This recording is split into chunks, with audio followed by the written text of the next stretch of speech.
Hey guys, how's it going? Welcome to this video. I just want to give you guys a quick fix if you guys have this issue with a no crack no start. Sometimes a crack no start with the with an issue with the PCM, car's computer, the ECU, PCM, ECM. Sometimes multiple modules, the TCM, the transmission control module. So if you guys have issues in particular to these systems of the car, I just want to give you guys uh, uh, a diagnosis to actually where to look for where this could possibly come from.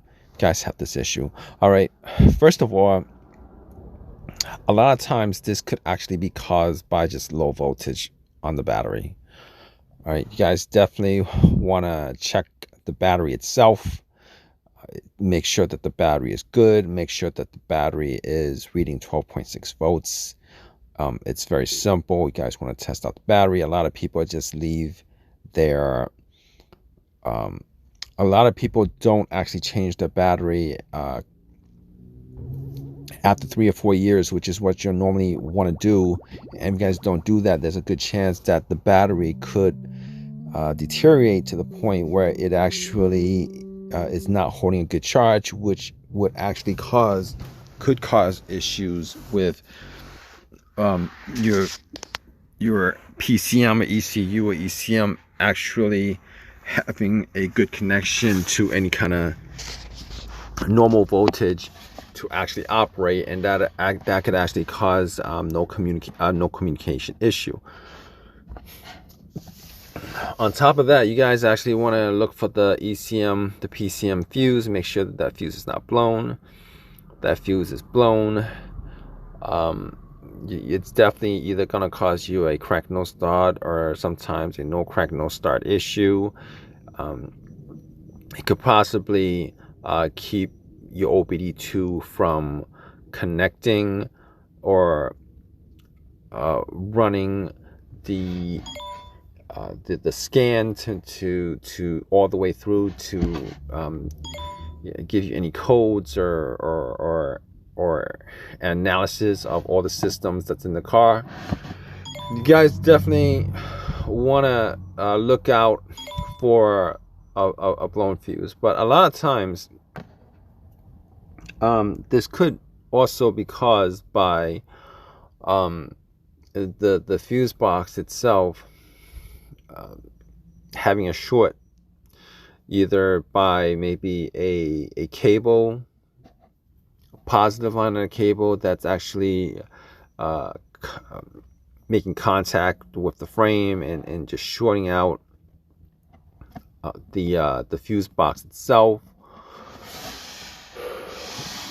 And a lot of times, depending on which car you have, you guys could actually have an issue where the fuse box is situated in a area of the car that might be open to wetness, rain, snow, etc., etc., any of those things. All right, you want to make sure that there's no moisture or dampness or water in the fuse box itself, and that's visually obvious if you guys visually look at the fuse box. You might want to also test out the fuses. Test out all the fuses in the fuse box to make sure that none of the fuses are blown. That's always a good start to check out in a situation like this. All right, the fuse box is always, besides the battery, the fuse box is always a great start as far as trying to figure out where what's causing this problem. Now, I will tell you that in a lot of vehicles, the ground wire or anything that keeps the ground wire from making proper contact with the frame. Now this could be the main ground wire, or this could be a ground wire that's connected to the PCM, the ECU, the TCM. You want to make sure that all those ground wires are A, free of corrosion, B, have significant contact area with the frame. All right, some vehicles have the contact area very, very, very small. It's painted over, and sometimes in some vehicles you might want to just scrape off the paint with a metal brush or something like that, and make sure that there's enough contact with the ground wire to the frame of the vehicle, so that it actually has enough contact to give enough voltage for the PCM to operate the way it's supposed to. And the most obvious ground wire that could affect the operation of the ECM, the PCM, the ECU, the TCM, any of those main computer components of the vehicle, you definitely want to check out the negative line where it connects to the frame of the car. All right, make sure that it's not make sure that it's actually 100% tightly connected to the battery and it's clean, first of all. Second of all, you want to make sure that the ground wire itself is not frayed or broken off, and for whatever reason, I've seen ground wires chewed up by rats and stuff like that, but you want to make sure that it's not frayed or broken off or anything like that. You want to make sure that ground wire is actually where it connects to the frame is free of corrosion, and it makes significant contact, has sufficient contact with the frame, and it's tight.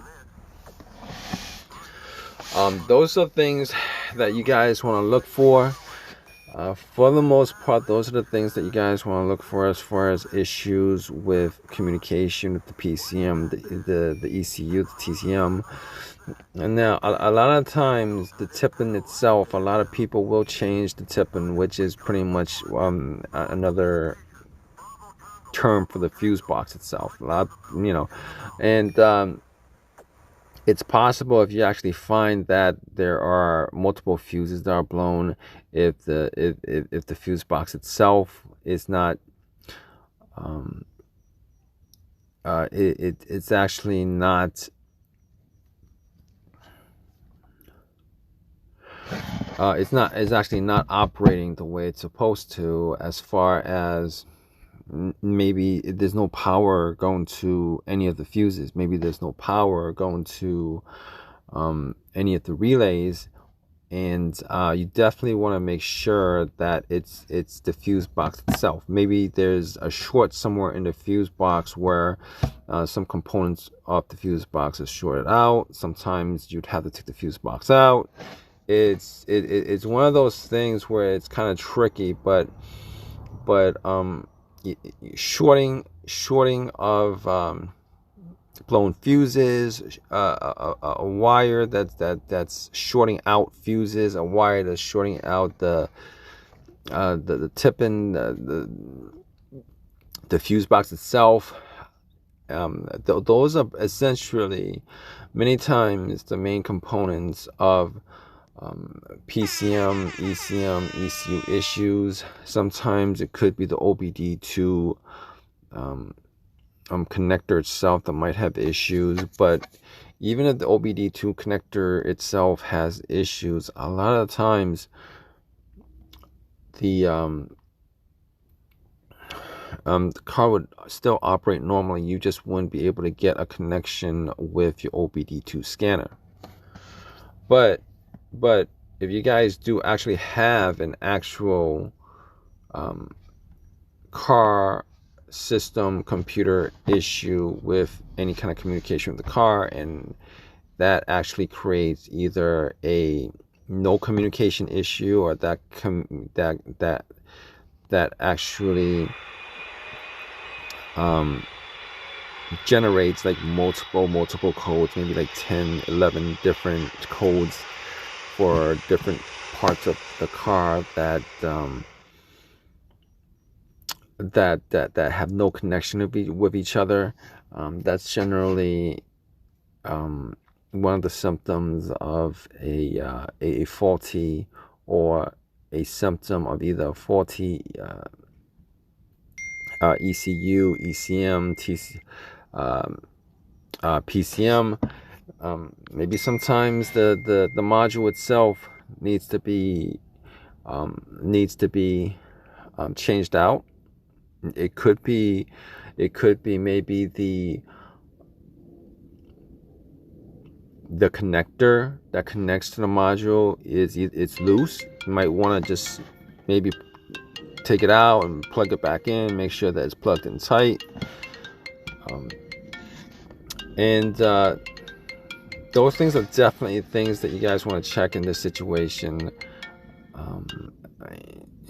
Hopefully this has helped you guys out. If you guys have any questions, definitely leave the question in the comment section. If you guys have any of your own personal experiences with this, definitely leave your own leave a comment, and it might help somebody else out. But other than that, have a good day, guys. Take care.